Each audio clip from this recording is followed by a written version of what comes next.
J'avais vu sur internet en faisant des recherches sur toi que ton premier vol avait été annulé à cause d'un souci technique et que les journalistes avaient dit que c'était à cause d'un problème d'espionnage russe.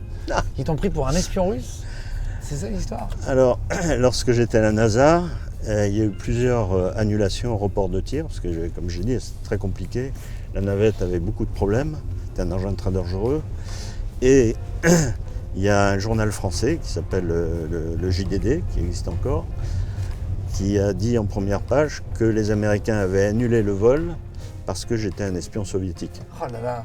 Donc c'est sympa quand tu Ça es au Texas en train de bosser, en train de faire de la science, faire des trucs, et en plus tu es militaire à l'origine, quoi. Pour ça le journalisme c'est une activité, c'est pas une science, c'est une activité qui peut être de toute nature. Attention, je suis complètement d'accord. Donc ça a été ça, et il y avait un article qui se préparait sur Match. Et j'ai eu la chance de pouvoir, je suis rentré en France, j'ai vu Lagardère à l'époque, qui était le propriétaire de Match, et je l'ai convaincu qu'il ne fallait pas sortir cet article, parce que c'était faux. Et il m'a cru, bien sûr. Et donc, bonjour. Et donc ils t'ont cru, après il n'y a pas eu de souci. Et Lagardère donc, a annulé la parution de l'article.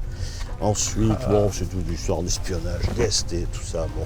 Ah, les renseignements t'ont convoqué? Ah bah bien sûr, j'étais sur écoute. À l'époque, le ministre de l'Intérieur, c'était Jox. Et je disais pique-pente de Jox, donc au moins les écoutes, ça le maintenait motivé. Ça, c'est incroyable. Et voilà. Et en fait, ce sont les Américains qui m'ont tiré d'affaire, parce que pendant qu'on était en Union soviétique avec Jean-Loup, eux, ils travaillaient sérieusement, les services secrets américains, et donc ils faisaient un reporting à Washington toutes les semaines sur les deux Français qui étaient à la Cité des Étoiles. Et eux savaient que j'étais pas un espion soviétique. Est-ce qu'en l'air, tu as vu des extraterrestres, ce qui pourrait s'apparenter à des ovnis? Hélas, non. J'aurais bien aimé. Hein. C'est vrai? Toi, tu crois à ça? Je crois qu'il y a des gens qui habitent ailleurs, ça me paraît évident. La seule question, c'est est-ce qu'ils, quelque part, ces gens-là sont capables de venir sur une petite planète autour d'une étoile qui est le Soleil. Cette planète, c'est la nôtre, hein, c'est la Terre. Et ça, j'avoue que j'y crois pas trop. Ah oui, parce que loin. Pour nous, c'est totalement impossible. Alors, il faut imaginer qu'il y ait une civilisation ailleurs beaucoup plus évoluée. Et ça, pourquoi pas, mais j'ai pas d'idée. J'ai pas vu de phénomène paranormaux, en tout cas, paranormal ou inexpliqué, donc voilà, ni dans l'espace, ni dans les airs. Mais j'ai des camarades, des amis qui en ont vu, donc pourquoi pas. Hein. Tu as ramené cette navette. Est-ce que tu peux nous expliquer ce que c'est? Alors ça, comme je l'ai dit tout à l'heure, après ces vols des années 80 de Jean-Loup et de moi-même, il ne s'est pas passé grand-chose, mais on pensait qu'on irait sur Mars. Mais également, étant français, j'avais beaucoup apprécié de préparer ces vols avec les Soviétiques, avec les Américains, mais je pensais qu'une clé de l'espace, une clé de l'avenir, c'était d'être capable d'envoyer un homme dans l'espace. Et l'Europe, en 86, a décidé un grand programme qui s'appelait Hermès, qui était un programme de navette spatiale, plus évolué technologiquement que la navette américaine.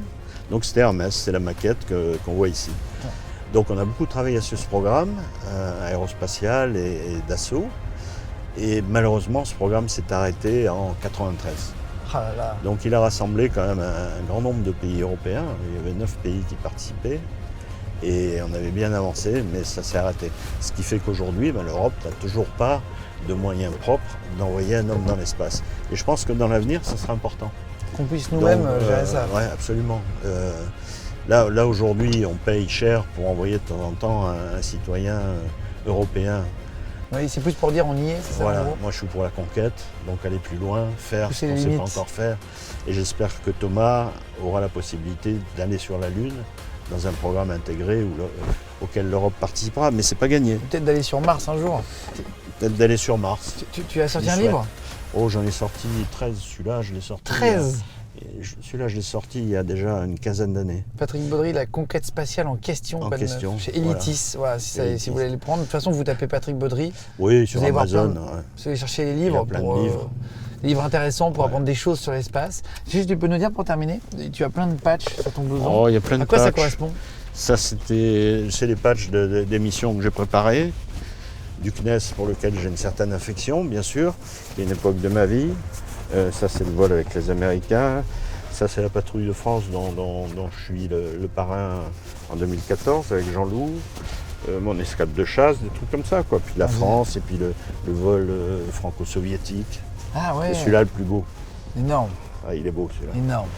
Et voilà, donc, tu c'est as des été souvenirs. le parrain de la patrouille de France? Oui, parrain de la Génial. patrouille de France. En tout cas, patrouille de France, tu as fait vraiment beaucoup de choses. Et merci beaucoup d'avoir pris le temps. C'était très inspirant. Et je pense que pour plein de jeunes qui cherchent leur métier, c'est un super message de dire qu'il faut vivre de sa passion et qu'il faut essayer de trouver son but. Voilà, il faut vraiment qu'ils s'interrogent, qu'ils regardent autour d'eux, qu'ils soient curieux, jusqu'à comprendre pourquoi ils sont faits.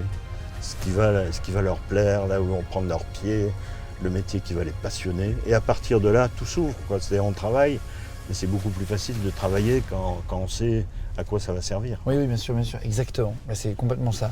Merci beaucoup Merci. d'avoir pris le temps. On se serre la main. Merci Guillaume. On se dit au revoir. Merci beaucoup. Merci beaucoup, Patrick. Dans cette belle voiture. Et surtout dans cette belle ville, c'est génial. Ah ouais, on a fait Paris, un retour de Paris. avec ce soleil, c'est magnifique.